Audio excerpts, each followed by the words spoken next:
नमस्कार। Satish Jha, Washington DC से आज देश परदेश में आपका स्वागत है।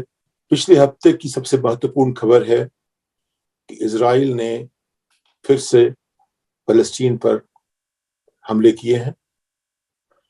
इनके झगड़े होते रहते हैं, कुछ अखबारों में उसको आतिशबाजी कहा है, लेकिन जब मानवीय नुकसान हो तो उसे आतिशबाजी नहीं कहते।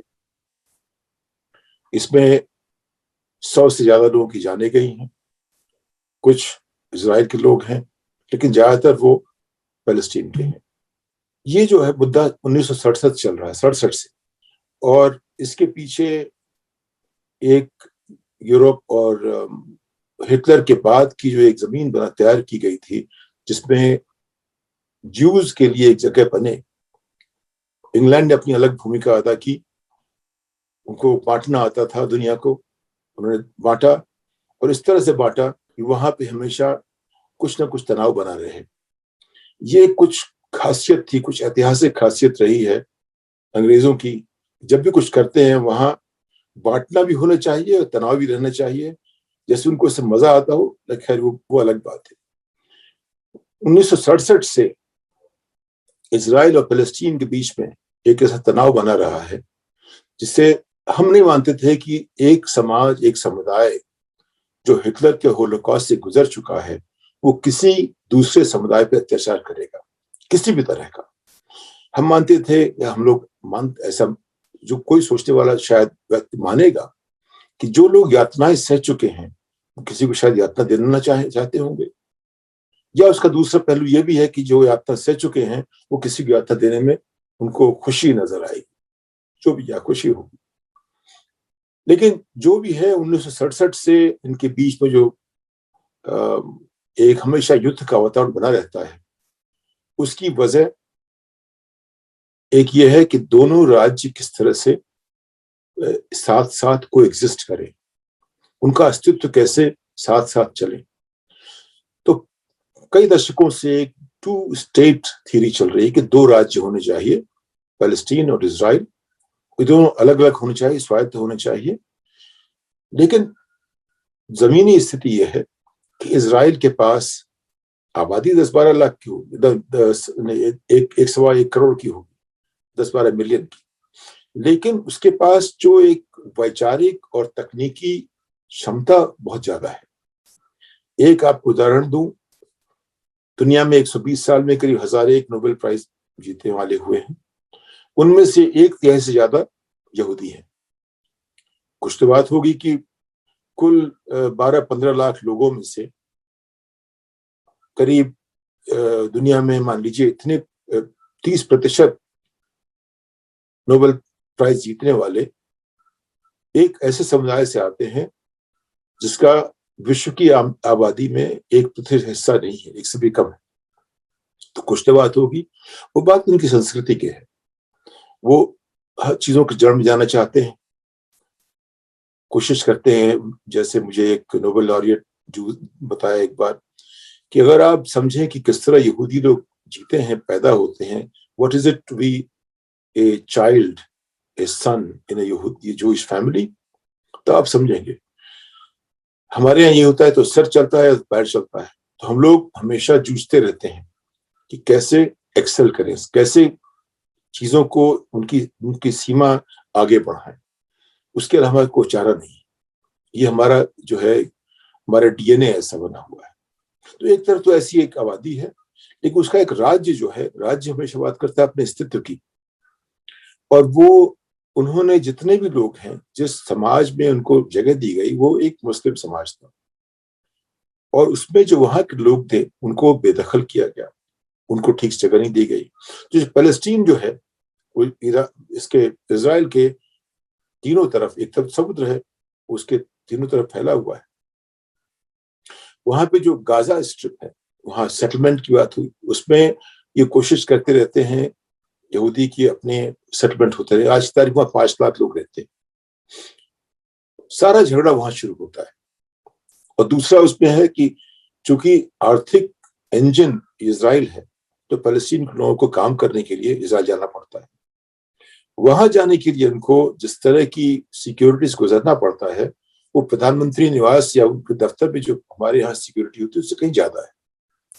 उनको एक अपार्थाइड अगर आप दुनिया में देखना चाहते हैं आज की तारीख में कहीं भी दुनिया में अगर है तो वो इजराइल और फिलिस्तीन के बीच में जो एक रिश्ता है वो अपार्थाइड का है, जिसमें कि मैं जब देखता हूँ सोचता हूँ अपने जो जो भाई बहन है उनके बारे में, तो मानता हूँ जैसे वो हमारे गांव के ठाकुर है।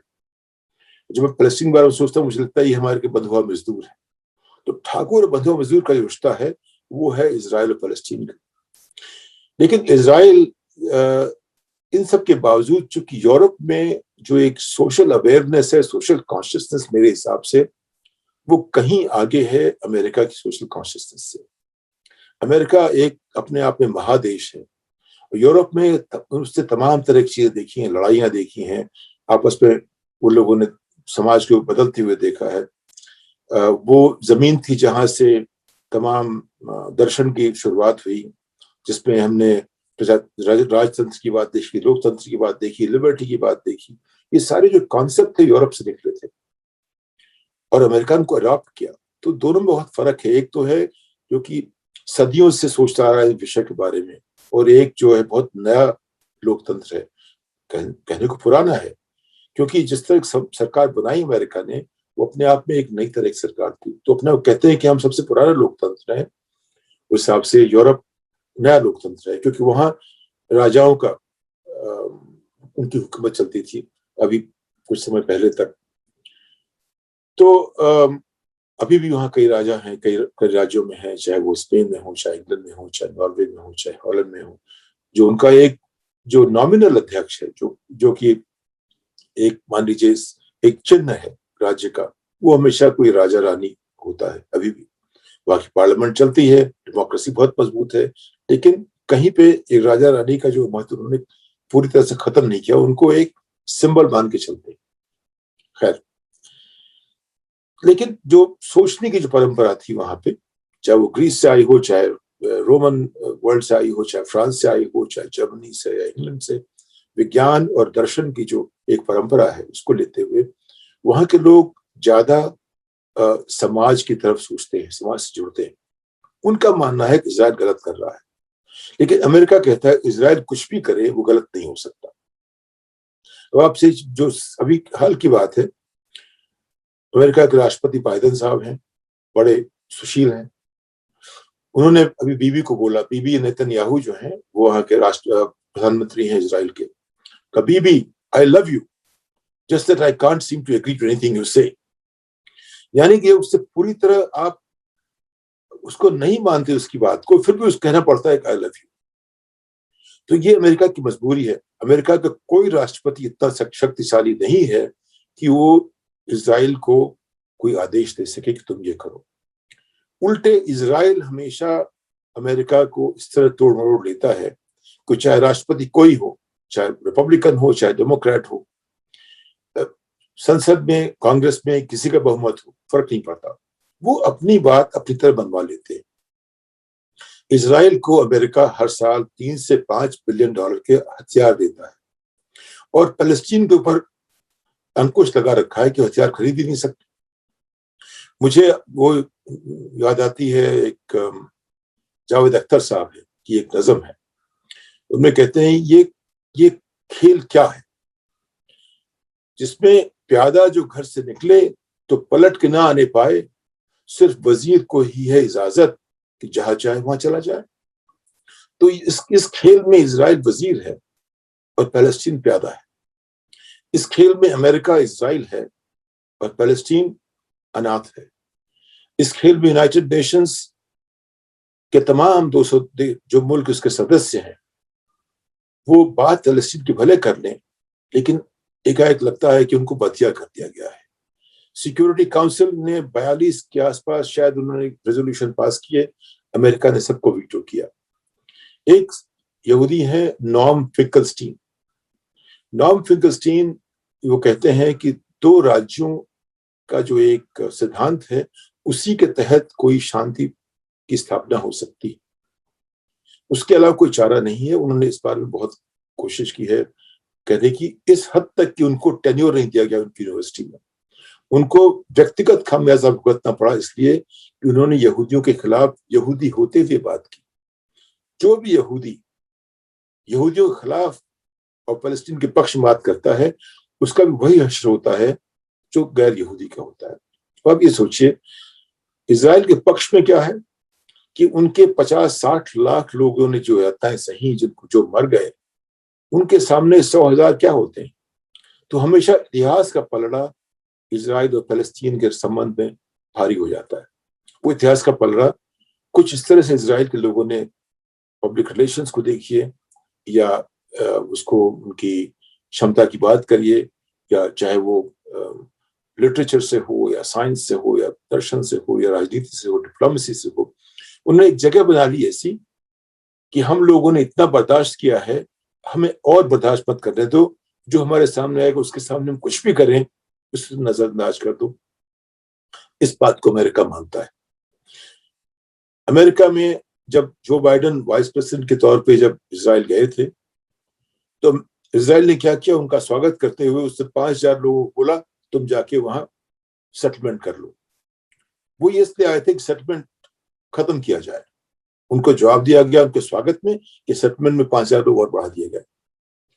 इजराइल के जो एक प्रमुख आए अमेरिका की कांग्रेस में भाषण देने के लिए, उन्होंने अमेरिका को गालियां दी, और इतनी गालियां दी कि जब वहां से चले तो उनको फिर $5 बिलियन मिल गए।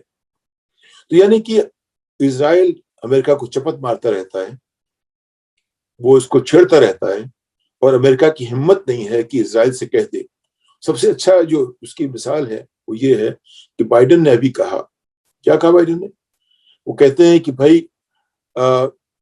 It will be good to have a cease fire. उन्होंने ये नहीं कहा कि America calls for a cease fire. America expects a cease fire but doesn't call for a cease fire. उनकी इतनी हिम्मत नहीं कि इजराइल से कह दें कि तुम सीज फायर करो। कहते हैं हम चाहते हैं कि सीज फायर हो जाए, लेकिन ये नहीं कहते कि तुम ऐसे सीज फायर करो। अगर वो कहेंगे तो उसको करना पड़ेगा। अब वो सैंक्शन करते हैं पैलेस्टीन को, लेकिन कभी भी इजराइल को सैंक्शन नहीं करते। सैंक्शन करते हैं ईरान पे, कभी इजराइल पे नहीं करते। जो सारा जो तनाव आज की दुनिया में जो ये आप मिडल ईस्ट में कहिए, वो इसको लेकर के है कि इजराइल की सुरक्षा कैसे की जाए। उसमें तमाम देशों का, तमाम लोगों का कोई मतलब नहीं है, चाहे ईरान हो, चाहे इराक हो। सऊदी अरेबिया चूंकि अमीर देश है, थोड़ा सा मतलब हो जाता है।